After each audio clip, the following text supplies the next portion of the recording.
한때 드넓은 동아시아의 바다를 호령했던 사나이가 있었습니다. 그의 이름은 장보고. 그는 과연 신라의 위대한 영웅이었을까요? 아니면 왕실의 권위에 도전했던 위험한 반역자였을까요? 왜 그의 이름은 역사의 기록 속에서 이토록 미스터리하게 사라지게 된 것일까요? 우리가 학교에서 배웠던 장보고의 모습은 그저 바다를 지배한 해상왕이라는 단편적인 표상에 불과합니다. 마치 빙산의 일각처럼 그 거대한 업적 뒤편에는 숨겨진 치열한 권력투쟁과 비극적인 최후가 자리하고 있었죠.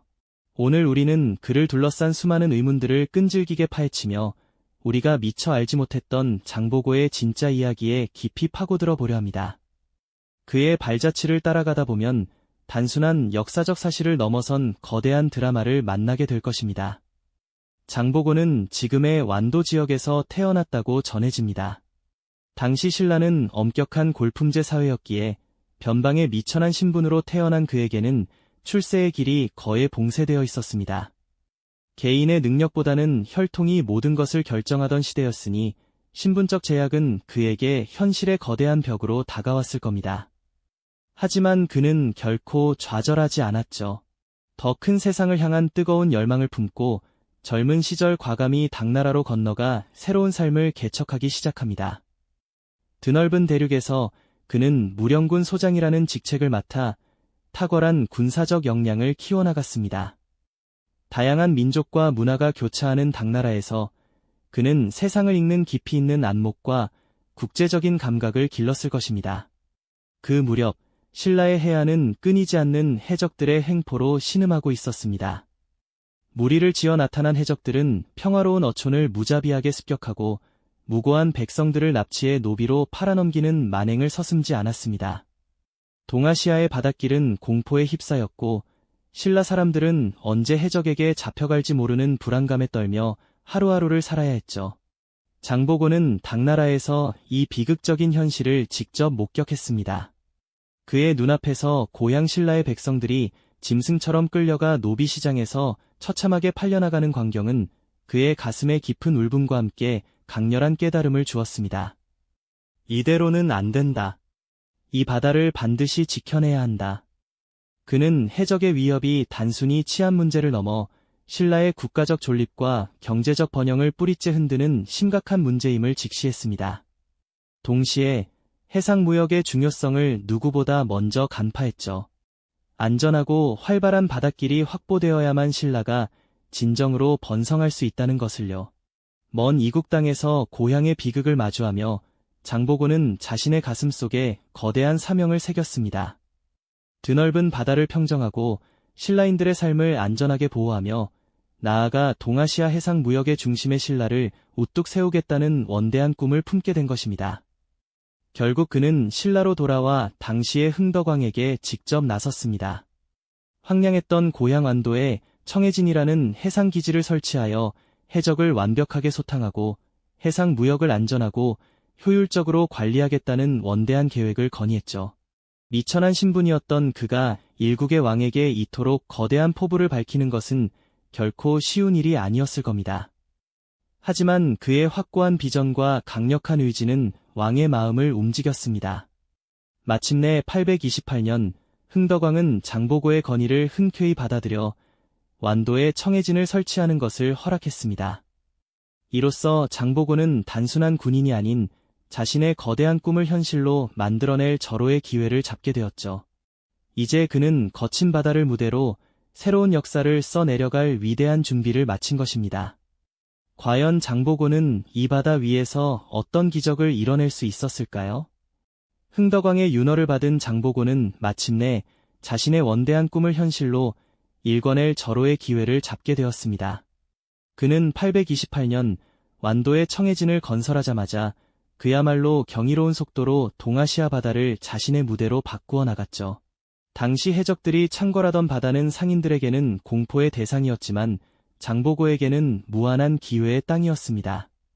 그는 이 황량했던 바다에 새로운 질서를 부여하고 안전한 항해의 길을 열어젖히는데 전력을 다했습니다. 청해진은 단순히 해적을 소탕하는 군사기지에 머무르지 않았습니다. 장보고는 이곳을 동아시아 해상 무역의 거점으로 삼으려는 치밀한 계획을 가지고 있었죠. 그는 먼저 강력한 해상 병력을 조직하여 신라 연안은 물론 멀리 떨어진 해상까지 해적들의 그림자를 완전히 지원했습니다. 그의 함대는 바다의 수호자 역할을 톡톡히 해냈고, 덕분에 상인들은 더 이상 해적의 위협에 떨지 않고 안전하게 교역할 수 있게 되었죠. 이러한 안정성은 청해진이 국제무역항으로 빠르게 성장하는데 결정적인 밑거름이 되었습니다. 장보고는 단순히 해적을 물리치는 데 그치지 않고 국제무역을 활성화하기 위한 다양한 전략을 펼쳤습니다. 그는 당나라와 일본을 오가는 주요 해상 교역로를 장악하고 이들 국가의 상인들이 청해진을 통해 안전하게 거래할 수 있도록 체계적인 시스템을 구축했죠. 청해진에는 물품을 보관할 창고와 선박 수리 시설, 그리고 상인들을 위한 숙소까지 완벽하게 갖춰졌습니다. 이 모든 인프라는 장보고의 비전 아래 빈틈없이 돌아갔고, 덕분에 청해진은 머지않아 동아시아 바다의 심장부로 자리매김하게 됩니다. 이제 청해진의 항구는 매일같이 수많은 배들로 북적였습니다. 신라의 도자기와 금속 공예품은 물론 당나라의 비단과 차, 서역의 향신료와 유리그릇, 그리고 일본의 황금과 진귀한 목재까지 지구 반대편에서 온 듯한 온갖 희귀한 물품들이 이곳에서 활발하게 거래되었죠. 다양한 국적의 상인들과 선원들이 뒤섞여 활기 넘치는 시장을 이루었고, 서로 다른 언어들이 오가는 가운데 새로운 문화와 정보가 교환되는 국제적인 허브가 탄생한 것입니다. 청해진은 마치 살아 숨쉬는 거대한 유기체처럼 동아시아 해상 무역의 모든 혈관을 연결하는 중심축이 되었죠. 장보고의 영향력은 단순한 경제적 번영을 넘어섰습니다. 그는 청해진이라는 자신만의 왕국을 건설한 것이나 다름없었습니다. 그의 말 한마디는 바다 위에서 고법이었고, 그의 결정은 수많은 상인들의 운명을 좌우할 만큼 막강한 힘을 가지고 있었죠. 당나라의 지방정부는 물론 일본의 귀족들까지도 청해진을 통한 무역에 의존하며 장보고의 눈치를 살필 정도였습니다. 그는 자신만의 독자적인 정보망과 외교력을 갖추고 동아시아 국제정세의 한 축을 움직이는 거대한 존재로 우뚝 섰습니다.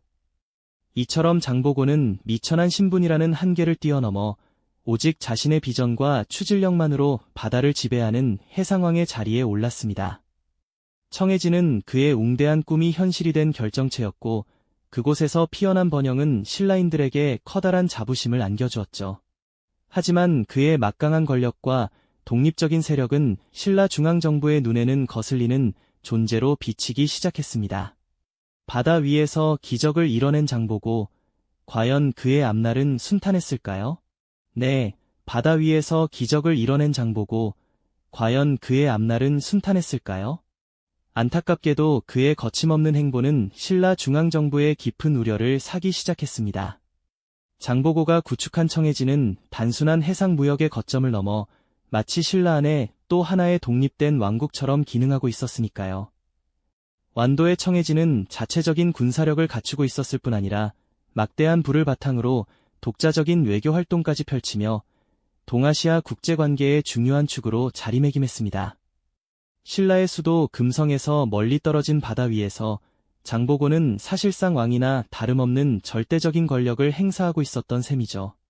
이러한 그의 막강한 세력은 당연히 신라 중앙 귀족들의 눈에는 거슬리는 존재로 비칠 수밖에 없었습니다. 그들은 장보고가 신라의 전통적인 권력 질서를 위협하고 자신들의 기득권을 침해한다고 여겼습니다. 미천한 신분에서 시작하여 바다를 장악한 한 인물이 왕실의 권위마저 넘보는 듯한 모습을 보이자 중앙 귀족들 사이에서는 불안감과 함께 견제 심리가 점점 커져갔습니다. 특히 당시 신라는 왕위 쟁탈전으로 인해 극심한 혼란에 빠져 있었죠. 여러 왕족과 귀족들이 왕좌를 놓고 피비린내 나는 권력 다툼을 벌이며 나라는 그야말로 경랑에 휩싸여 있었습니다.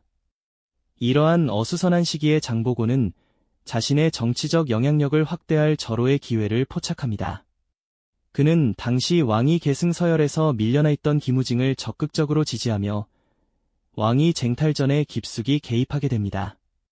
장보고의 막대한 재력과 강력한 해상 군사력은 김우징에게는 천군만마와도 같았을 겁니다. 실제로 장보고의 전폭적인 지원 덕분에 김우징은 결국 왕위에 오를 수 있었고 훗날 신무왕으로 등극하게 됩니다. 이로써 장보고의 위세는 하늘을 찌르듯 높아졌고 그는 명실상부한 킹메이커로서 신라 중앙 정치에까지 막대한 영향력을 행사하게 되었죠. 하지만 이는 동시에 그를 향한 중앙 귀족들의 시선에 더욱 날카로운 경계심을 들이우는 결과를 가져왔습니다. 바다의 패자가 이제는 육지의 왕실 권력까지 좌지우지하려 드는 모습은 그들에게는 도저히 용납할 수 없는 오만함으로 비춰졌을 겁니다. 화려한 금성 왕궁의 권력자들은 청해진의 독립적인 행보와 장보고의 독단적인 결정들에 대해 깊은 불만을 품기 시작했습니다. 밀실에서는 장보고의 세력을 약화시키고 나아가 그를 제거하려는 음모가 서서히 싹트기 시작했죠. 신라의 중앙정부와 바다의 제왕 장보고, 이 두 거대한 세력은 이제 돌이킬 수 없는 긴장과 불안감 속에서 서로를 향해 날카로운 칼날을 겨누게 됩니다. 과연 이 냉혹한 권력투쟁이 끝은 어떤 비극을 맞이하게 될까요? 그 비극은 예상치 못한, 그러나 어쩌면 격동의 시대 속에서 피할 수 없었던 방식으로 청해진에 들이닥쳤습니다. 신라 왕실의 깊어진 불만과 해상왕 장보고의 독자적인 행보가 만들어낸 긴장감은 결국 해소 불가능한 지경에 이르렀죠. 조정은 장보고를 건져에서 끌어내리는 것을 넘어 아예 그를 역사의 무대에서 영원히 제거하려는 극단적인 결심을 굳히게 됩니다. 그리하여 왕실의 은밀한 지시를 받은 한 인물이 장보고의 목숨을 노리게 되었으니 놀랍게도 그 칼날은 다름 아닌 장보고의 휘하 장수였던 염장의 손에 쥐어져 있었습니다. 어두운 밤의 장막이 청해진을 고요히 감싸고 오직 파도 소리만이 불안한 예감처럼 밀려오던 어느 비극적인 날이었을까요? 장보고는 자신을 찾아온 염장의 방문이 어떤 불길한 의미를 지니는지 전혀 짐작조차 하지 못했을 겁니다. 어쩌면 그는 자신의 오랜 부하이자 거친 바다를 함께 헤쳐왔던 든든한 동지였던 염장을 여전히 깊이 신뢰했을지도 모릅니다. 지난 세월의 끈끈한 정을 떠올리며 그를 반갑게 맞이했을 수도 있겠죠. 하지만 염장의 손에 쥐어진 차가운 칼날은 섬뜩하게 번뜩이며 그의 주군에게 향할 준비를 묵묵히 하고 있었습니다. 역사의 기록은 그날 밤 청해진에서 벌어진 참혹한 사건을 단 몇 줄로 짧게 전하고 있지만 그 이면에 숨겨진 복잡하고 비극적인 사연은 오늘날까지도 우리에게 깊은 의문과 풀기 어려운 숙제를 남깁니다. 과연 염장은 왜 자신의 주군이자 동아시아 바다의 왕이었던 장보고를 배신하고 암살이라는 극단적인 선택을 감행했을까요? 단순한 개인적인 원한이나 권력에 대한 맹목적인 욕심 때문이었을까요? 아니면 그보다 훨씬 더 거대하고 강력한 외부의 힘에 의해 은밀히 조종된 것일까요? 가장 유력하게 제기되는 학설 중 하나는 신라 중앙정부의 직접적인 개입과 사주입니다. 이미 앞서 살펴봤듯이 장보고가 구축한 막강한 해상력과 그가 보여준 독립적인 행보는 신라 왕실에게는 더 이상 통제 불가능한 거대한 위협으로 비춰졌을 겁니다. 중앙정부는 청해진의 압도적인 경제력과 군사력을 두려워했고 장보고의 존재가 자신들의 왕권을 심각하게 훼손하고 있다고 판단했죠. 결국 왕실은 장보고를 제거함으로써 분열된 신라 사회의 혼란을 잠재우고 약해진 자신들의 왕권을 다시금 확고히 하려는 정치적 의지를 표명했다는 해석입니다. 염장은 바로 이러한 신라 조정의 은밀한 사주를 받아 장보고를 암살한 그들의 날카로운 비수와도 같은 존재였다는 것이죠. 하지만 이와는 또 다른 흥미로운 학설 또한 존재합니다. 그것은 바로 장보고의 과도한 정치적 야망이 결국 비극적인 최후를 불러왔다는 시각인데요. 당시 장보고는 자신의 딸을 신라의 제45대 왕인 문성왕의 왕비로 들이려 했다는 충격적인 기록이 전해지고 있습니다. 이는 당시 엄격한 골품제도에 기반을 둔 신라 사회에서는 상상조차 할 수 없는 그야말로 파격적이고 혁명적인 시도였습니다. 미천한 출신으로 여겨졌던 장보고가 자신의 딸을 왕비로 삼아 외척으로서 막강한 권력을 손에 넣으려 했다는 것은 수백 년간 이어져온 전통적인 신라 귀족 세력에게는 도저히 용납할 수 없는 엄청난 위협이자 자신들의 오랜 권위에 대한 심각한 도전으로 받아들여졌을 겁니다. 이러한 장보고의 시도에 대한 신라 귀족들의 반발은 실로 극심했습니다. 결국 문성왕은 귀족들의 강력한 반대에 부딪혀 장보고의 딸을 왕비로 맞이하려던 계획을 철회해야만 했죠. 바로 이 시점에서 염장은 이러한 정치적 갈등과 혼란을 자신의 기회로 삼아 장보고의 권력을 탐내거나 혹은 신라 귀족 세력의 은밀한 지지를 등에 업고 그들의 대변자로서 장보고를 제거하려는 결심을 굳혔을 가능성도 결코 배제할 수 없습니다.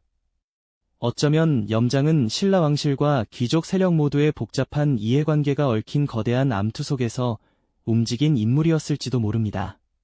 그 어떤 이유와 배경이 깔려 있었든 그날 밤 청해진의 평화롭던 분위기는 한순간에 산산조각이 나고 말았습니다. 어둠 속에서 섬광처럼 번뜩인 칼날은 바다를 호령하던 장보고의 심장을 깊숙이 꿰뚫었고 동아시아 해상무역의 거장이자 바다의 제왕은 그렇게 허무하고 비극적인 최후를 맞이하며 쓰러져 갔습니다. 피를 흘리며 쓰러진 장보고의 모습 위로 청해진은 주군을 잃은 비탄과 충격, 그리고 거대한 혼란에 휩싸이게 되죠. 그를 따르던 수많은 병사들과 상인들, 그리고 청해진의 백성들은 자신들의 위대한 영웅을 잃었다는 믿을 수 없는 배신감에 몸서리쳤을 겁니다. 장보고의 갑작스러운 죽음은 단순한 한 개인의 비극을 넘어 당시 동아시아 해상 무역의 판도를 송두리째 뒤흔들었을 뿐만 아니라 쇠락해가던 신라의 운명까지도 결정짓는 거대한 역사적 전환점이 되었습니다. 그의 비극적인 최후는 후대에 수많은 의문과 미스터리를 남겼고 오늘날까지도 역사가들 사이에서 뜨거운 논쟁거리가 되고 있습니다. 과연 장보고의 죽음은 누구의 손에 의해 그리고 어떤 은밀한 의도와 복잡한 정치적 역학관계 속에서 이루어진 것일까요?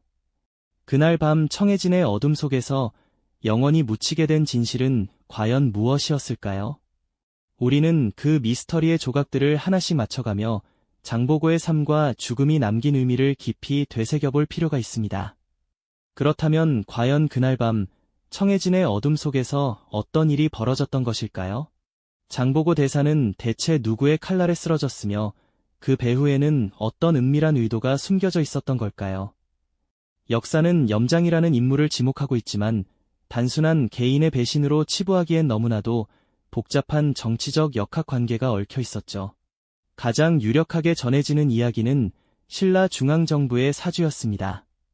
당시 신라의 귀족들은 골품제라는 엄격한 신분 질서 속에서 자신들의 기득권을 지켜왔습니다.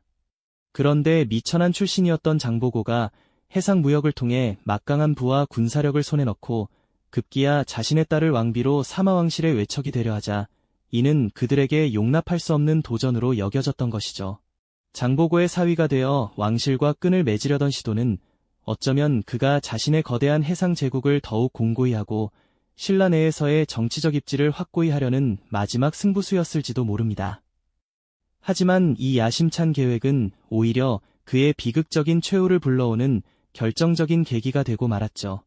신라 왕실과 귀족 세력은 장보고의 존재 자체가 자신들의 권위에 대한 위협이라고 판단했고 결국 염장을 매수하여 그를 제거하기로 마음먹습니다. 밤이 깊은 청해진의 한 모퉁이, 장보고와 염장의 마지막 대면은 과연 어떤 모습이었을까요? 어둠 속에서 번뜩인 칼날과 함께 한 시대를 풍미했던 해상왕의 위대한 꿈은 그렇게 허무하게 쓰러져 갔습니다. 장보고의 죽음은 한 개인의 비극을 넘어 청해진의 몰락과 신라 해상권의 상실이라는 거대한 파장을 불러왔습니다. 그의 빈자리는 너무나도 컸죠. 비전과 리더십을 잃은 청해진은 더 이상 예전의 위용을 찾을 수 없었습니다. 신라 중앙정부는 장보고 사후 청해진을 해체하고 그 주민들을 육지로 강제 이주시켰습니다. 한때 동아시아 해상무역의 심장이자 전초기지였던 이곳은 그렇게 역사의 뒤안길로 사라져갔습니다. 장보고가 구축했던 해상 네트워크는 붕괴되었고 신라는 머지않아 해적들의 준동과 외세의 침략에 속수무책으로 당하며 쇠락의 길을 걷게 됩니다. 그의 죽음이 단순한 암살이 아니라 한 국가의 운명을 뒤바꾼 역사적 전환점이었다는 사실을 우리는 부인할 수 없을 겁니다. 후대 역사가들은 장보고를 어떻게 평가해왔을까요?